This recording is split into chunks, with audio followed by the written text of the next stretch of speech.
ke hang lah. Aku ni datang nak bantu kau. Kau kata kau nak jadi bos kan? Memanglah aku nak jadi bos. Tapi aku nak juga dengar pengalaman daripada orang lama.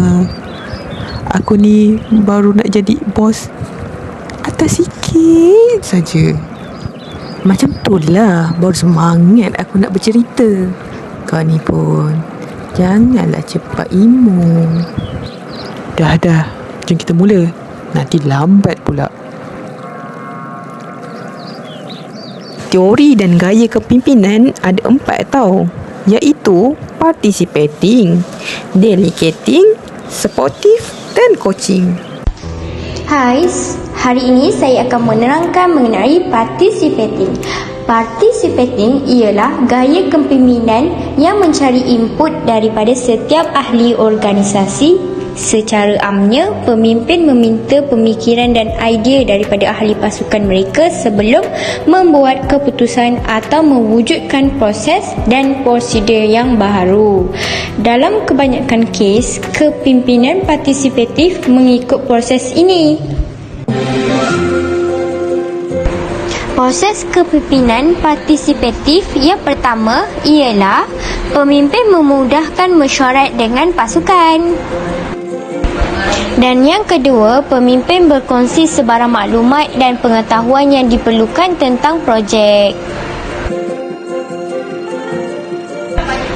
Yang ketiga, ahli pasukan berkongsi idea dan pemikiran mereka dengan kumpulan. Yang keempat, kumpulan memproses semua idea dan maklumat. Yang kelima, ketua kumpulan atau kumpulan membuat keputusan. Yang keenam, pemimpin menyampaikan keputusan kepada pihak berkepentingan lain mengikut keperluan.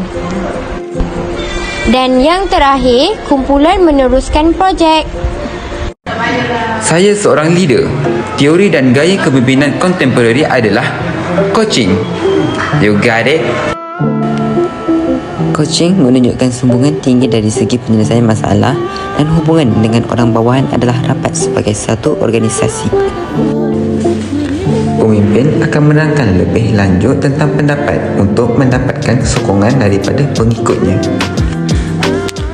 Dalam gaya kepimpinan ini, keputusan masih dilakukan oleh pemimpin dan kemudiannya menerangkan lebih lanjut tentang pendapatnya untuk mendapatkan sokongan daripada pengikut. Dengan cara ini, pengikut faham apa yang ditetapkan dan bersedia melaksanakan tugas sesuai dengan pengikut yang digolongkan sebagai rendah sederhana di segi tahap kesediaannya. Contohnya, seseorang pengurus itu biasanya dilihat lebih kepada pendekatan social approach untuk memimpin kumpulan atau lebih kepada perbincangan yang bersifat terbuka. Teori dan gaya kepimpinan kontemporari seterusnya ialah supportive.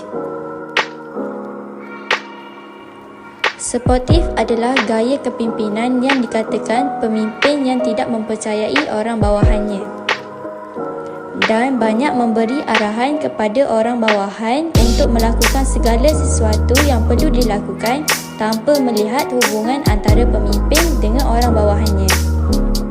Pemimpin mengenal pasti masalah, membuat keputusan dan menetapkan tindakan yang perlu dilakukan secara bersendirian. Pemimpin seperti ini tidak memikirkan perasaan dan pandangan orang lain terhadap keputusan yang telah dibuatnya. Sesuai dengan pengikut yang rendah tahap kesediaannya. Contohnya, seseorang pengurus itu akan lebih banyak mengarah dan menyuruh apa yang perlu dilakukan oleh orang bawahannya dari A ke Z. Seterusnya, gaya kepimpinan delegating menyerahkan. Tugas menunjukkan peningkatan kepercayaan yang tinggi dari pemimpin terhadap orang bawahannya dan memberikan kepercayaan orang bawahan untuk melakukan tugasnya sendiri dengan sedikit pengarahan dan sedikit sekali hubungan antara personal. Mengidentifikasi tingkat kesiapan anggota tim terhadap peran serta tugasan dalam organisasi. Tingkat pengetahuan dan kompetensi orang yang harus dikelola oleh pemimpin. Mencapai lebih banyak tujuan dalam masa yang singkat.